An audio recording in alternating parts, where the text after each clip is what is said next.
নমস্কার বন্ধুরা, প্রিয়া vlog with কিচেনে সবাইকে স্বাগত জানাই মহাদেবের আশীর্বাদে। আশা করি সবাই ভালো আছেন, সুস্থ আছেন। বন্ধুরা, সরস্বতী পুজো বাঙালিদের আরও একটি বড় পুজো, এই বসন্ত পঞ্চমী বা সরস্বতী পুজো। তো এই সরস্বতী পুজো কবে পড়েছে ঠিক? 2রা ফেব্রুয়ারি না 3রা ফেব্রুয়ারি? সরস্বতী পুজো করার শুভ সময়ই বা কখন? কখনই বা পুষ্পাঞ্জলি দেবেন? কোন দিন কখনই বা পুজো করবেন? আর এই দিন সরস্বতী পুজোর দিন বিশেষ 5টা জিনিস যদি বাড়িতে আনতে পারেন, মা সরস্বতীর কৃপায় আপনাদের সংসারে বুদ্ধির তীক্ষ্ণ জোয়ার আসবে, যার ফলে টাকা পয়সা ইনকাম সমস্ত নেগেটিভ এনার্জি দূর হয়ে পজিটিভ এনার্জিতে পরিপূর্ণ হবে। হ্যাঁ বন্ধুরা, টাকা পয়সা ইনকাম তো মা লক্ষ্মী দেবীর কৃপায় হয়ে থাকে, কিন্তু দেবী সরস্বতী মায়ের বুদ্ধি যতক্ষণ না আপনি ঠিকঠাকভাবে কাজে লাগাতে পারবেন, কখনো টাকা পয়সা ইনকাম করতে পারবেন না। তো বন্ধুরা, আসুন ভিডিওটি শেষ পর্যন্ত দেখুন। আশা করছি ভিডিওটি আজকের আপনাদের অনেক উপকারে আসবে। আমি অবশ্যই জানাবো কোন সেই 5টা জিনিস যা আপনারা এই পুজোর দিন নিয়ে এসে আপনারা মাকে নিবেদন করবেন, বা যার ফলে আপনারা তীক্ষ্ণ বুদ্ধি সম্পন্ন হবেন। তার আগে জেনে নিন সরস্বতী পুজো কোন দিন কখন পড়েছে, শুভ মুহূর্ত বা কখন। বন্ধুরা, সরস্বতী পুজো এবছর 2025-এর সরস্বতী পুজো পঞ্চমী তিথি পঞ্চমী তিথিতে, অর্থাৎ মাঘ মাসের শুক্লপক্ষের পঞ্চমী তিথিতেই বসন্ত পঞ্চমী বা সরস্বতী পুজো নামে পুজো করা হয়।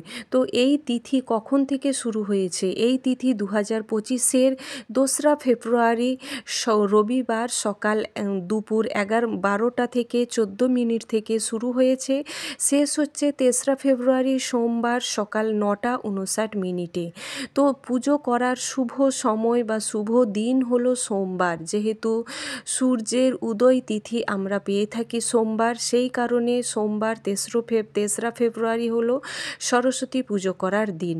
শুভ সময় বা কখন? শুভ সময় হলো সকাল 6টা 22 মিনিট থেকে সকাল 9টা 59 মিনিট পর্যন্ত। এই সময়ে পুজো করা, পুষ্পাঞ্জলি দেওয়া সব থেকে শুভ মুহূর্ত বলে শাস্ত্র মনে করা হয়ে থাকে। প্রথমেই যে জিনিসটি আনবেন তা হলো মাটির দোয়াত আর বাঁশের কলম, বাঁশকঞ্চির কলম। এই জিনিসটি মা লক্ষ্মী দেবীর খুবই প্রিয় একটি জিনিস। বাড়িতে শিক্ষার্থী বা বিদ্যার্থী বা যারা চাকরি প্রার্থী, অবশ্যই এই মাটির দোয়াত আর বাঁশের কঞ্চি বাড়িতে মা সরস্বতী দেবীকে দিয়ে পুজো করুন।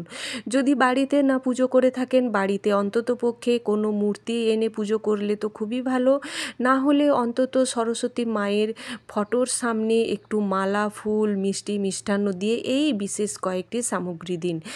যে মাটির দোয়াতটা আনবেন তাতে অবশ্যই আলতা পরিপূর্ণ করে বাঁশের কলম রেখে মায়ের সামনে পুজো করুন। সারা বছর ধরে এটি মায়ের কাছে রেখে দিন। কোনো পরীক্ষা দিতে যাওয়ার সময় ওখান থেকে একটি টিপ কপালে লাগিয়ে ইন্টারভিউ দিতে, বা যে কোনো শুভ কাজে যাচ্ছেন, কপালে এই দোয়াত থেকে একটি টিপ লাগিয়ে বেরিয়ে পড়ুন। মা সরস্বতী দেবী আপনাদের অগাধ বুদ্ধি সম্পন্ন দান করবেন। দ্বিতীয়ত বন্ধুরা, যে জিনিসটি ছাড়া দেবী সরস্বতী বা মায়ের আরাধনা একদমই হয় না, তা অবশ্যই জানাবো। তার আগে অবশ্যই আপনারা মাটির দোয়াত কিন্তু আনতে একদমই ভুলবেন না। বন্ধুরা, দ্বিতীয়ত যে জিনিসটা আনবেন সেই জিনিসটা মা সরস্বতী দেবীর খুবই প্রিয় একটি জিনিস। যে কোনো দেবদেবীরই প্রিয় ফুল, ফল ইত্যাদি নানান ধরনের বস্তু থেকে থাকে, ঠিক তেমনই মা সরস্বতী দেবীরও এই প্রিয় এই জিনিস অবশ্যই এই দিন নিয়ে আসুন। এই দিন এই জিনিসটি নিয়ে বাড়িতে যদি কোনো বিদ্যার্থী বা কোনো ছোট ছোট ছেলে মেয়েরা বা বাড়িতে যারাই পড়াশোনা করে থাকেন না কেন, এই জিনিসটি মাকে নিবেদন করুন। মাকে নিবেদন করে মায়ের আপনারা আশীর্বাদ প্রাপ্ত করুন। তা হলো বন্ধুরা পলাশ ফুল। ঠিকই দেখেছেন, পলাশ ফুল মায়ের খুবই প্রিয় একটি ফুল। সমস্ত দেবদেবীর প্রিয় ফুল বা ফল থেকে থাকে, তার মধ্যে পলাশ ফুল হলো দেবী সরস্বতী বা মায়ের, বীণাপাণি মায়ের খুবই প্রিয় এই জিনিস।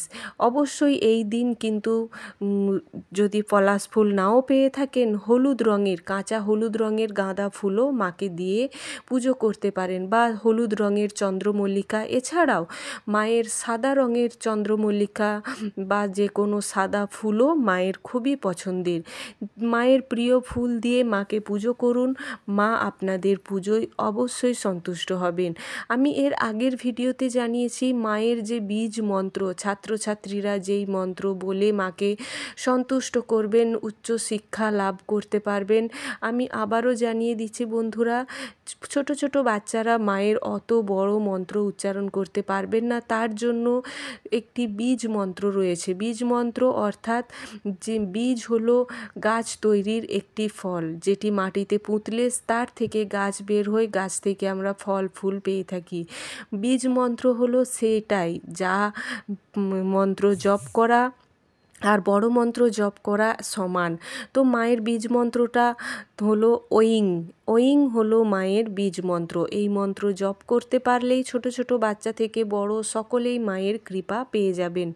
তৃতীয়ত বন্ধুরা, তৃতীয়ত যেই জিনিসটি বলবো, মা দেবী সরস্বতীর খুবই প্রিয় এই জিনিস মায়ের কাছে দিলে সমস্ত কিছুই আপনারা করবেন। কিন্তু বাড়িতে যদি বিদ্যার্থী থেকে থাকে তাদের দিয়ে করান, যদি না থেকে থাকে নিজেরাও করতে পারেন। কিন্তু বাড়িতে ছোট ছোট বিদ্যার্থী বা যারা পড়াশোনা করছেন, উচ্চ বিদ্যার্থী, উচ্চ স্তরে যারা পড়াশোনা করছেন, তারা সম্ভবত জানেনই নারকেলা কুল।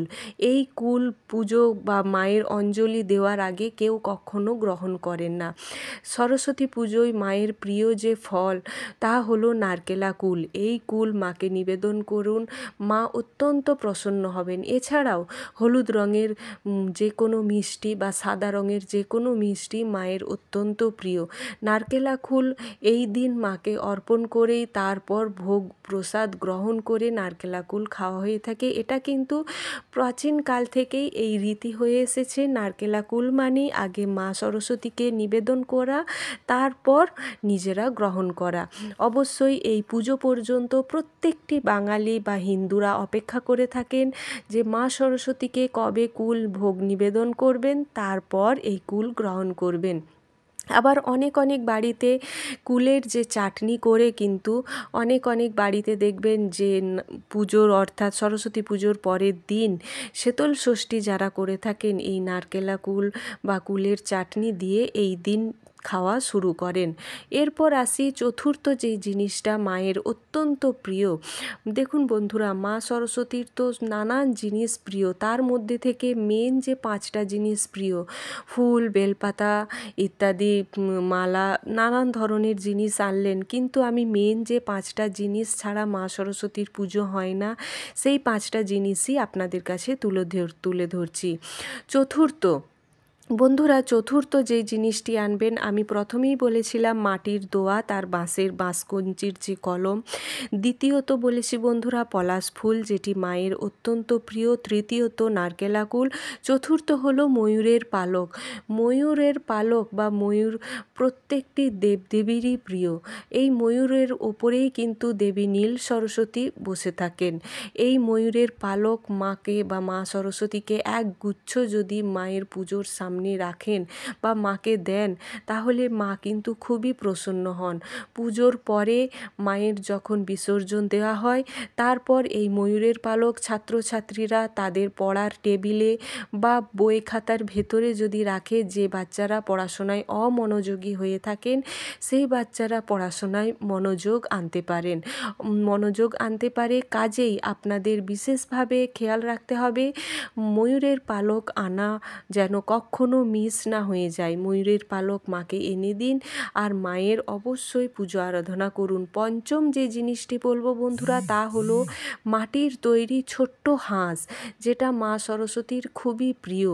আমরা মনেই করে থাকি মা সরস্বতীর বাহন হলেন হাঁস, তাই একটি ছোট্ট মাটির সাদা হাঁস শিক্ষার্থীদের মাধ্যমে দেবী মাকে অর্পণ করুন বা নিবেদন করুন।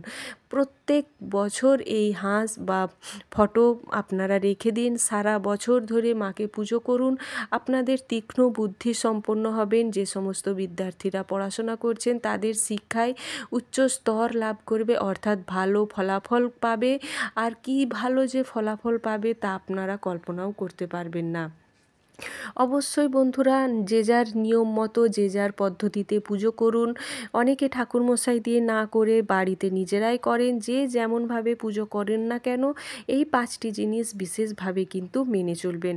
তো বন্ধুরা, এই ছিল আজকের ভিডিওর মূল বিষয়। আশা করছি ভিডিওটি আপনাদের অনেক উপকারে আসবে। ভালো লেগে থাকলে লাইক করুন, জয় মা সরস্বতীর নামে কমেন্ট করতে ভুলবেন না। নতুন বন্ধু যারা আছেন সাবস্ক্রাইব করে পাশে থাকুন।